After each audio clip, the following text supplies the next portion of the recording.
화제가 된 사건, 사고 소식 짚어보는 아침의 이슈 시간입니다. 네, 장현주 변호사와 함께 자세한 이야기 나눠봅니다. 안녕하세요. 안녕하세요. 개그맨 김병만 씨 이야기입니다. 전처 A씨와 이혼을 했고요. 네. 이혼 소송을 벌이게 된 전말이 언론 보도를 통해 공개가 됐습니다. 어떤 네. 일이 있었던 겁니까? 네, 어제 디스패치가 보도를 했습니다. 보도에 따르면요, 김병만 씨와 전처가 2009년에 팬카페 회원회로 만나서 이제 연인 사이가 됐다고 해요. 예. 당시에 이제 전처가 초등학생 딸도 있었는데도 이제 2010년에 혼인 신고를 했는데요. 네. 사실 이 결혼은 행복이 오래가지는 못했습니다. 김병만 씨의 주장에 따르면 결혼 이후에 스케줄이 많아지다 보니까 전처가 집착이 심해졌고 2014년부터 별거에 들어갔다 이런 주장이 나왔고요. 특히 이제 재산 관리를 전처가 다 했기 때문에 뭐 인감이라든지 통장, 뭐 공인인증서를 다 가지고 있었다고 합니다. 그래서 2019년경에는 김병만 씨가 네. 내 명의의 재산은 내가 관리하겠다라고 하고 실제로 이제 뭐 공인인증서랑 이런 걸 교체를 했는데 같은 날에 전처가 한 4군데 은행을 돌면서 7억 원에 가까운 돈을 무단 인출했다 이런 이야기까지 나왔습니다. 네, 일단은 김병만 씨 측 4년 전이었죠. 지난 2020년에 이혼 및 재산 분할 소송을 제기를 했다고 합니다. 당시에는 판결이 어떻게 나왔나요? 네, 2020년 8월에 이혼 소송 그리고 재산 분할 소송도 제기를 했고요. 예. 앞서 말씀드린 7억 정도가 무단 인출된 것 손해배상 청구까지 함께 제기했습니다. 2022년 12월에 1심 선고가 나왔는데요. 네. 혼인 관계가 파탄됐다고 보고 일단 이혼은 확인해줬고 재산 분할의 비율을 김병만 씨가 75%, 전처가 25% 이렇게 정해졌습니다. 뿐만 아니라 부동산 명의 2분의 1 그리고 한 10억 정도의 재산 분할 또 돈을 이제 주라 뭐 이런 취지로 판결이 나왔는데 전처가 항소를 했지만 대법원에 가서도 이 판결이 확정이 돼서 지난해 9월 7일에 이혼이 확정이 됐습니다. 네. 네, 그런데 이 이혼 과정에서 김병만 씨가 입양한 전처의 네. 딸, 그러니까 김병만 씨 입양 딸입니다. 네. 김병만 씨한테 고마움을 표하기도 했다고요. 그렇습니다. 사실 확인서에 그러니까 전처의 딸이고 김병만 씨가 입양한 딸인데요. 예. 네. 아버지에 대해서 고마움을 나타내는 글들을 썼습니다. 그분은 제게 정말로 최선을 다해 주셨고 어떻게든 본인이 원하는 걸 들어주려 하셨다라고 하면서 김병만 아버지는 참으로 고마우신 분이다. 이렇게 사실 확인서에서 내용을 적었습니다. 네, 김 씨는 뭐 이제 현재 전처가 제기한 폭행 혐의와 관련해서 검찰의 처분 기다리고 있는 것으로 전해지고 있는데 이 밖에도 뭐 파양 문제도 또 협의가 네. 또 필요한 상황이라고요. 그러니까 김병만 씨 입장에서는 전처와의 연결고리를 끊고 싶은 것 같습니다. 그러다 보니까 이제 입양했던 딸에 대해서 파양 소송을 제기를 했었는데 네. 이제 그 부분 같은 경우에는 딸이 파양을 원하지 않았기 때문에 그 부분은 패소를 했습니다. 그런데 이 과정에서 전처가 김병만 씨에게 그러니까 파양 동의서를 써주는 조건으로 재산 분할 그러니까 1심에서 한 18억 정도가 인정됐다고 하는데요. 예. 이걸 포기하는 조건으로 파양을 동의해주겠다 이런 제안을 했다는 겁니다. 그런데 김병만 씨가 이걸 거절한 상태였기 때문에 아직 이제 파양은 되지 않았는데요. 앞으로 이 부분에 대해서도 김병만 씨 측에서 연결고리를 끊기 위해 파양을 계속 시도한다라고 한다면 절차가 남아있다고 봐야 될 것 같고요. 이제 부동산 명의라든지 그리고 보험 관련된 명의 부분도 찾아와야 되는 추가 절차가 남아있기 때문에 그런 예. 부분도 후속 절차가 필요해 보입니다.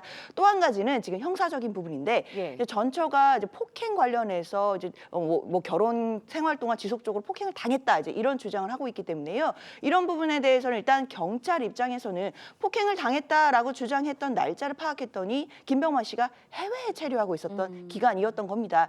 그렇기 때문에 뭐 이런 과정들을 종합적으로 고려를 해서 불기소 의견으로 검찰에 송치를 한 상황입니다. 그러니까 앞으로 검찰의 최종적인 처분까지도 좀 기다려 봐야겠습니다. 네. 네, 알겠습니다. 다음 소식도 짚어볼 텐데요. 필리핀에서 마약을 투약했다는 글을 올려서 논란이 된 방송인 김나정 씨 측이 강제로 마약을 투약당한 것이다. 네. 이렇게 주장을 했습니다. 이 주장을 뒷받침하는 영상도 있다고 해요. 네, 뭐 아시겠지만 필리핀에서 마약 투약한 것을 자수한다 이런 글을 SNS에 올려서 굉장히 좀 큰 그렇죠. 논란을 줬죠. 예. 아나운서 출신 방송인 김나정 씨의 이야기인데요. 경찰 조사를 받고 나서 입장이 나왔습니다. 그러니까 마약을 투약한 것이 본인의 의사가 아니라 네. 억지로 강제로 흡입을 하게 됐고 그렇기 때문에 이 부분이 같은 경우가 이제 영상으로 남아 있고 이 영상이 제출되면 본인의 무고함이 이제 입증될 것이다라는 취지입니다. 당시에 억지로 마약도 흡입하게 된 것이고 신변의 위협을 느꼈기 때문에 구조를 요청하기 위해 SNS에 그와 같은 글들을 올렸다라는 것인데요. 네. 특히 이제 뭐 영상에는 뭐 억지로 흡입하는 정황들이 나와 있다 그리고 뭐 손이 묶여 있고 뭐 이런 모습들이 영상에 촬영이 되어 있다라고 하기 때문에 사실 한거 불능 상태를 입증할 수 있다라는 주장입니다. 네, 근데 그렇다면 이제 김나정 씨가 언급한 이제 이런 영상, 사실 김 씨가 지금 조사를 받고 있는데 그렇죠. 김 씨가 김 씨 핸드폰으로 찍은 이 영상을 제출한다고 해서 이게 증거로 채택이 될 수 있는 건가요?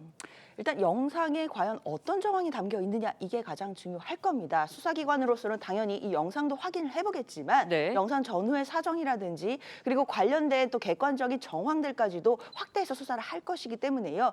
과연 이 영상에 담긴 내용들이 정말로 김나정 씨가 강제로 마약을 흡입당한 것인지 아니면 이게 불분명한 것인지 이제 이런 부분까지도 파악을 해서 수사 방향을 정할 것으로 예상이 됩니다. 네, 김나정 씨 측 주장에 따르면 마약을 한 사업가가 강제 투약했다고 하는 건데 이 사업가에 대한 조사도 필요하다는 주장도 있습니다. 어떻게 보십니까? 그렇죠. 일단 김나정 씨 측 같은 경우에는 경기 북부경찰서로 인계가 돼서 아마 예. 앞으로 이제 소환 조사도 네. 받게 될 것으로 보이는데요.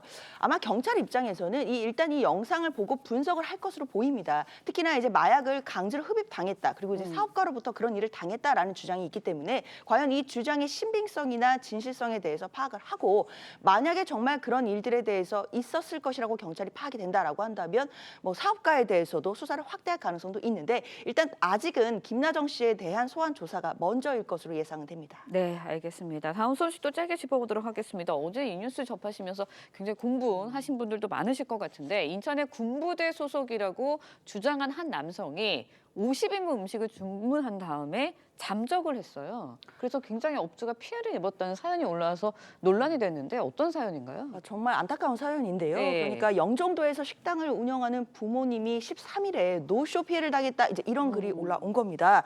그러니까 인근 부대에 김동현 중사라는 사람이 전화를 해서 돼지불백 50인분을 다음날 오후 2시에 찾아가겠다. 이렇게 주문을 한 겁니다. 네. 근데 게다가 그곳 같은 경우에는 평소 인근의 군인들이 와서 식사를 많이 하는 곳이기도 했기 때문에 의심을 하지 않았고 게다가 영수증을 휴대전화로 전송해 주니까 그 부대 직인이 찍힌 공문까지 보냈다고 합니다.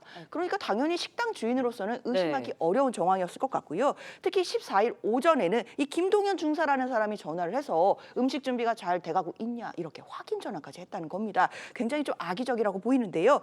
그렇기 때문에 이제 그 부모님, 그 식당을 운영하셨던 그 주인 같은 경우에는 50인분의 식사를 다 준비를 한 것인데 약속 당일날 깜깜무소식이었고요. 그렇기 때문에 뭔가 이상하다라는 걸 감지하고 바로 예. 경찰에 신고를 했다고 합니다. 네, 그런데 이 인천 인근의 음식점 7곳에서 이것 비슷한 사건들이 다 일어났다고 해요. 그렇죠. 동일범의 소행일 가능성도 있어 보이는데 경찰 수사 이런 경우에 어떻게 진행이 됩니까? 그렇죠. 일단 경찰은 동일범의 이제 소행으로 추정을 하고 있는 상황입니다. 왜냐하면 앞서 말씀드린 이 영종도에서 있었던 돼지불백 50인분 사건도 있었는데 예. 같은 날에요. 강화군의 중국집이라든지 해장국집에도 이러한 6군데에서 50인분의 식사를 주문하고 노쇼 피해를 준 그런 혐의가 있었던 겁니다.